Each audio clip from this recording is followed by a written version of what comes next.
Hey everyone, my name is Brian and this is Legacy Escape Box. Today we're going to talk about the 6 ways you can use a transparency in an escape room. So if you don't know what a transparency is, it's this transparent sheet that you can use in a variety of ways. So if you're designing an escape room for home, for school, for work, I definitely recommend that you pick up some of these. They come in handy in a lot of different ways. You can use these in a million different ways. Today we're going to talk about just a few of the ways that you can really utilize these in an escape room. It's an amazing tool. I love to use it in almost any escape room that I design. Okay, so the first way you can use a transparency is as a typewriter key overlay. So if you have a real typewriter or keyboard, that's amazing. If you need to print one out, you can also do that, but I love using a real typewriter. So you'll simply put this transparency on top, write new keys and letters on top of each existing key, and that will allow you to create a cipher that's used in the room. Using a transparency on a typewriter is a fantastic little tool. You're going to need a Sharpie pen like this, and then you'll need your transparency. So you'll simply lay the transparency on the keyboard or typewriter, and you'll trace each letter like this. And the good news is it does not have to be perfect, but you do want to go ahead and mark where all of the letters are, where all of the keys are. So if that's a typewriter or a keyboard, you can go ahead and mark that. Let's go ahead and get that done first. After we do that, we will put a new letter where each current letter is, and this is going to create a cipher. So let's check this out.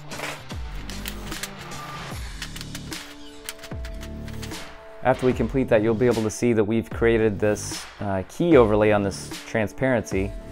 And when we lay it down, at that point, we can now put in our new clues. So what I'm going to do is write an A, B, C, D, E all the way across the keyboard where the Q, W, E, R, T was. I'm going to put my new code, and I don't want to trick anyone. I don't want to make it confusing. So I'll make this part simple. So I'll go ahead and write A, B, C, D, E, the entire alphabet where the existing keys are.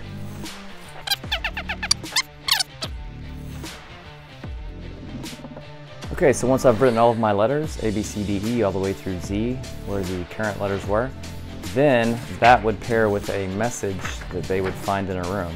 So it's really simple. I would take this and find what each letter is. So I would try to find the V, the first word in this message, and I find it. The actual letter is a C. I find the next letter is an I. I find my I on here. The letter on the keyboard is actually an O. So I'll go through here. I can decipher this. You can put any information here. That is a really cool way to use the transparency. Okay, so the second way you can use the transparency is with a maze. So I have a maze that I've created as a base. I can put transparencies on top. I'll show you what I mean. In a maze, I will take a base maze that you can create. After you've created a maze, you'll use 2 transparencies or more.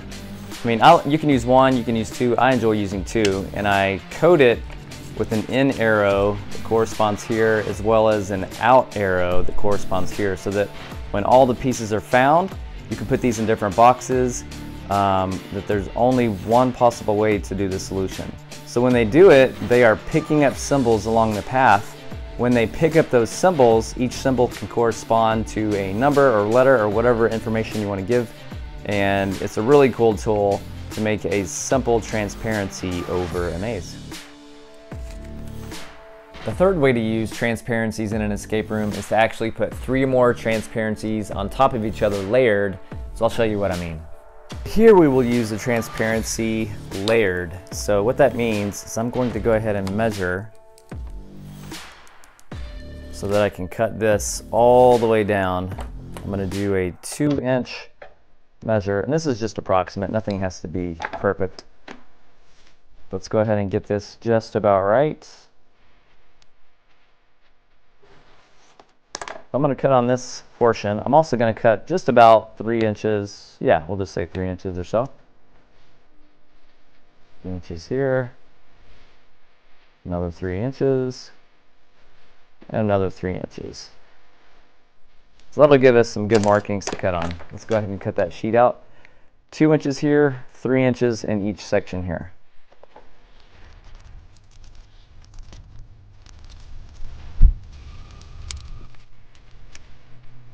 Okay, so now I've got 3 equal transparency sheets. So if you move these white slips of paper out of the way that I'm using, you can see that I do have 3 sheets that will line up on top of each other. And this is really useful because you can put partial information on each one, and then when you add them together on top of each other, you can see the full picture. I'll show you what I mean. Okay, so if I want to give any information, I can go ahead and write it on a sheet of paper. So let's make it just about right here. Let's write an R star and a 19. Then what we'll do after I've written my message here, the overlay will go just on top of it. And I want each layer to represent just a little bit of that information, but not all of it by itself. So with a permanent Sharpie marker, I will go ahead and write just in whatever pattern that I want to figure out on top of this. So let's get a little bit of that, and here, and here. I'll add a second sheet, and I want to go ahead and keep it pretty even to that one, so that on this new sheet, I'll give a little bit more information.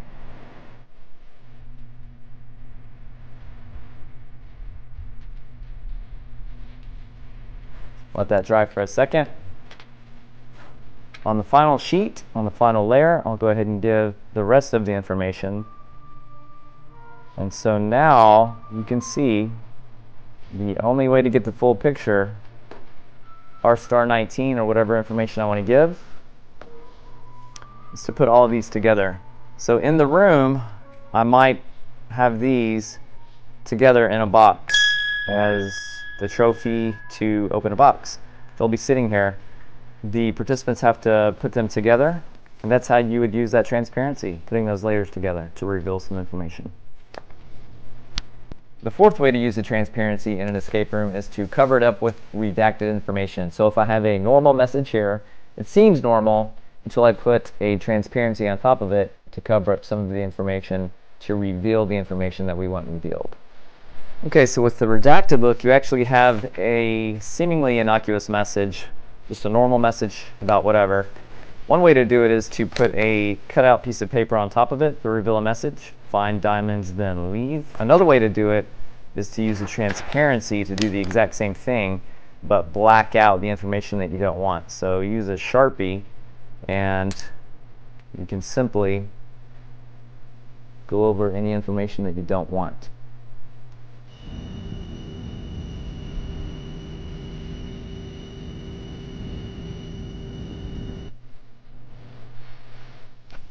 Okay, so that is the redacted look. So you can find a normal message. You can find this transparency somewhere in the room. I like to put it in an envelope. When you put them together, then you have the message that you want. Find diamonds, then leave. You can do this at the beginning of an escape room to give the mission objective to the participants. Awesome. The fifth way to use the transparency in an escape room is to trace an image. So if I needed an image, I can trace it, and that image can actually reveal something. So here's one way to do that. Okay, so this is an old reference book, and I love using reference books in an escape room. You can do a lot of things with them. I just picked this one up somewhere. This is just an old indoor game, apparently. And what I'll do is use this blue permanent marker. Remember, you can also color code your lock so that if I do something in blue here, then the participants can know that that code would open a blue lock, by the way. So we'll do something really simple here. We're going to trace this mill game. So I'm going to do a quick trace on this so you can see it.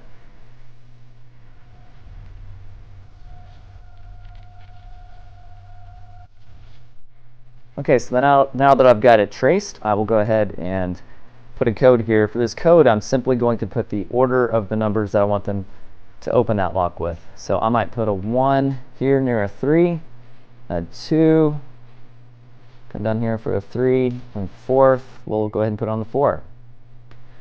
So that when they find the correct page, and you can give them a clue to find that page, they'll know, okay, I need to put that number first, second, third, and fourth into the combination. So the combination for this lock will be 3, 6, 8, 4. The sixth way to use a transparency in an escape room is to provide two different kinds of markers. One is a permanent marker that will have information here that's important. The other one is additional information that you'll use with the marker that can be erased. If you do this, you also need to provide an eraser so that that clues in the participants that they need to erase something. So when they do that, only the vital information remains. Okay, so in this transparency, we will add information. These two different markers are permanent and erasable. So you can't really see until you put something behind it. You do have to provide an eraser. Whenever they erase the information, you can see only some information remains. And those are the clues that you want to give them. We can see here in this example, we have a Jack of Hearts, Queen of Spades, King of Clubs, and Queen of Diamonds. In this escape room, we can look through these bicycle Avies playing cards, and each of these birds will find the symbol, and they all have a connecting number on the back. The code here would be 3, 5, 7, 9. Alright everyone, thanks for watching this video on transparencies and how to use them in an escape room. I hope you can use all of this to create your own escape rooms at home and at school. I would love to hear more about what you're doing. Please make sure to like and subscribe these videos. Thanks for watching, and we'll see you next time.